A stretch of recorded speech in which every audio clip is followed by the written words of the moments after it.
Y en el caso de la iglesia de Atlántida también, es una cosa completamente inocente, completamente ingenua, diría yo, como propósito. Ahora, después cuando uno lo hace se encuentra con la sorpresa esa, lo mismo en la iglesia de Durazno, ¿no? Uno pensó una cosa, bueno, que la estudió y estudió las proporciones, en fin, ya con mucho más conciencia que cuando se hizo Atlántida. Estudió las proporciones y todo lo demás, pero se encuentra con algo que no tiene nada que ver con lo que uno, con algo más de lo que uno imaginó. Como si hubiera una especie de regalo, que fuera el resultado de tener una brújula más o menos cierta, ¿no? Ahora, eso pasa inclusive en obras estrictamente utilitarias, podríamos decir, ¿no? Yo me acuerdo cuando hice algunos hilos en campaña, que era una obra completamente utilitaria, la impresión del espacio que se obtiene, y sin embargo las razones son simplemente utilitarias, ¿no? Que uno dice, bueno, pero esto valdría la pena usarlo arquitectónicamente, yo no sé cómo, pero habría que usarlo, ¿no? O, por ejemplo, el caso de la iglesia de Durazno para mí es muy claro, ¿no? Porque en el momento que se hizo lo que uno tenía en la cabeza, era una cosa de mucho menos importancia como resultado que lo que se obtuvo. Y entonces en eso entra a jugar por ejemplo, la luz, cómo entra la luz por el lucernario del norte, los dibujos que hace la luz, en fin, cosas que son como yapas, como decíamos nosotros cuando éramos chicos, ¿no? Usted hablaba de que había obras, diseños que de pronto resultan estéticamente atractivos por más de que la, la búsqueda estética no estaba Sí, en lo las esencial, no era lo preocupaciones, esencial, sí, no, sí. exactamente, en las preocupaciones. Y recuerdo particularmente, yo no me olvido más en mi vida porque fue uno de los impactos verdaderamente grandes en un espacio interno de una obra nacional, y quizá sería comparable ese impacto a muchos de los que yo he presentido en otras obras que conozco fuera de nuestro país y de nuestro continente. Fue la primer visión y las visiones que tengo cada vez que penetro en la iglesia Atlántida. Y particularmente el impacto que me produjo el muro de fondo, digamos que es un impacto dramático cuando uno percibe en aquella penumbra de aquel galpón, como le dice usted, que por cierto se transforma en algo mucho más sensible que un galpón. Esa elaboración de ese muro tan particular, esa rugosidad buscada, ¿no? Eso fue un cálculo, ¿no es cierto? Claro, Es sí, una eso fue cosa pensado, medida y claro, pensada. fue pensado. Pero eso, la razón de ser es que dentro de lo increíblemente económico, de lo poco dinero que había, yo me daba cuenta que continuando con la secuencia puramente estructural de construcción de los muros ondulados y la bóveda ondulada, la iglesia no terminaba.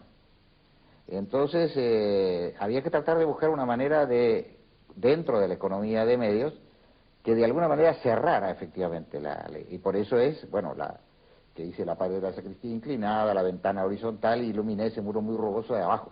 Entonces, claro, de dentro se cierra de manera con una especie de llama, digamos, ¿no?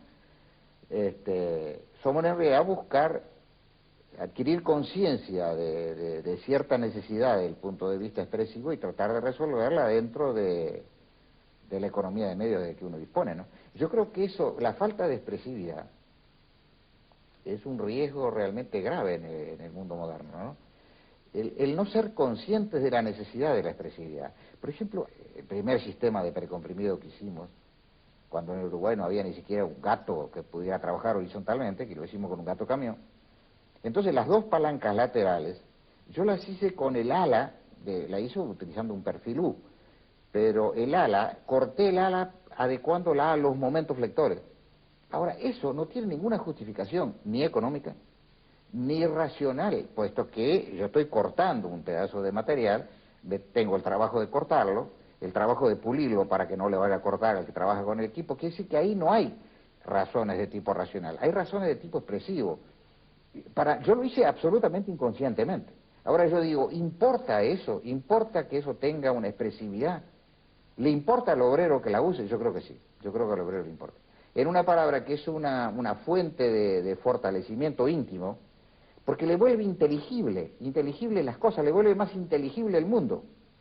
Si él ve eso, él va a sentir lo mismo que yo siento inconscientemente al hacerlo, porque eso no fue consciente. Cuando está terminado lo veo y bueno, resulta que te parece una escultura, tiene algo de escultura. Bueno, eso que es inconsciente, yo creo que el obrero lo percibe.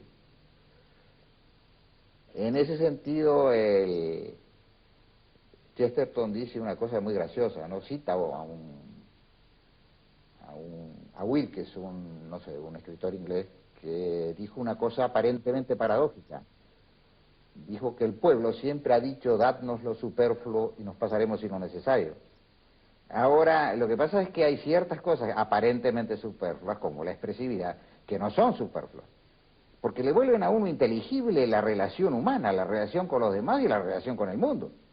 Quiere decir que no es lo mismo estar con una cosa tosca, que no expresa nada, que con algo que expresa algo. La vida se vuelve más divertida, más interesante. Y en este momento una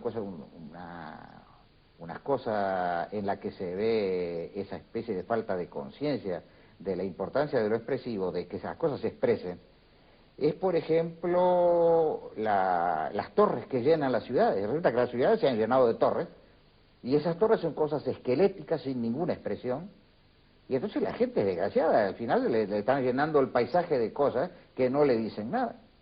Por ejemplo, una vez ponía el ejemplo de las torres de microondas. Fíjese si pasarán cosas importantes por ahí. Declaraciones de amor, muertes, noticias catastróficas, en fin. Falta todo, la riqueza de la vida humana pasa por ahí. Y ahora eso es una serie de palitos metálicos nada más y una cosa que no expresa nada. Si se expresara de alguna manera el oído y la boca, de alguna manera, no sé bien cuál, pero si eso se expresara, resulta que sería mucho más interesante.